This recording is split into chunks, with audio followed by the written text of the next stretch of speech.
नमस्कार जय जगन्नाथ आपण समस्त को स्वागत करुच्ची आम यूट्यूब चैनल को आशा करुच्ची आपण मैंने भलरे थे। आज भिडियोटी मुझे आसी बहुत ही यूनिक रेसिपी।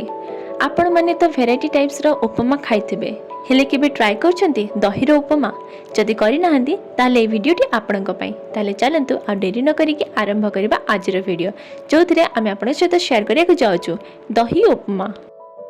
दही उपमा प्रस्तुत करने आपण सामने समस्त सामग्री एथिरे आमे नेचु कटा पियाज बादाम बीरी चना डाली ता सहित गोटे कंचा लंका भृसंग पत्र आउ गाजर आउ एपटे नेचु आमे गोटे गिना सुजी आउ ता सहित एठी आमे नेचु हाफ गिना दही।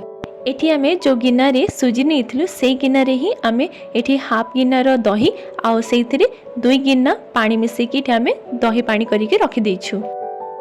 तापरे एठी गोटे कढ़ाई रे आमे तेल को गरम करि नबा। एठी आमे रिफाइन तेल को व्यवहार करछु जदि आपण चाहिबे आपण घी रे भी करि परिबे।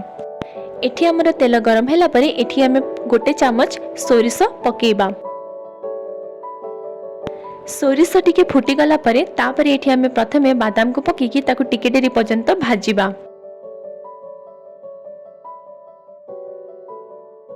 बादाम टिके भाजी हे गला परे एबे ता उपरे आमे बीरी आ चना डाली को पकेबा।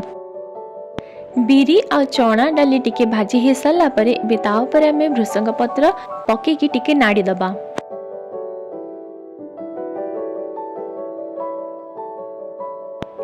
एबे आमे जहाँ सब काटिकी रखिछन्ती ताकू आमे पकेकी ताकू आउ टिके डेरी पर्यंत भल भाबे नाड़ीबा।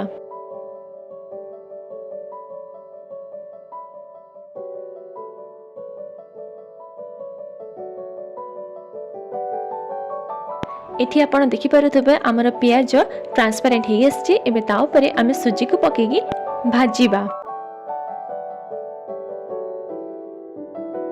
एठी आमे कंचा सुजी नेचु सेति लगी आमे ताकू कलर पूरा चेंज हेबा जे भाजीबा।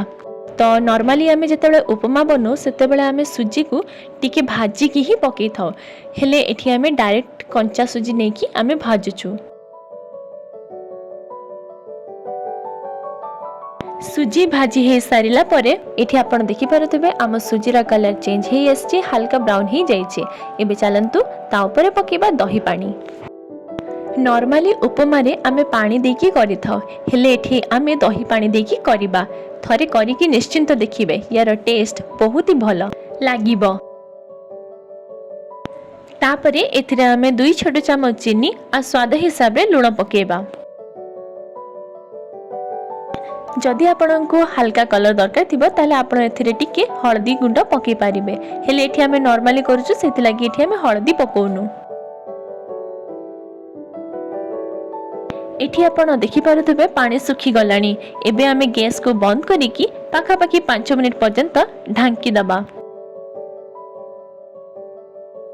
एठी आपण देखि पारुथबे एबे हमर दही उपमा पूरा पूरी रेडी हे सारिछि। जदि आपण को आउ खिला खिला दरकार थिबो ताले आपण जेतेबेले दही पानी पकेबे सेतेबेले दही पानी को हाफ गिना कमे देबे। सो एटा थिला आजर हमर रेसिपी। आशा करूछि आपन को भल लागिथिबो। जदि भल लागिथिबो ताले लाइक शेयर सब्सक्राइब करिया को भूलिबे नहीं। आ ए रेसिपी को आपण आपन को घरे निजे ट्राई करिके देखंतु निजे खांतो समस्त को खुआंतो। आउ आपणकर एक्सपीरियंस आम सहित कमेंट बॉक्स रे शेयर करंतु। आज पई एतिकी पुणी थरे देखा गोटे नुआ वीडियो नुआ ब्लॉग सहित। जय जगन्नाथ।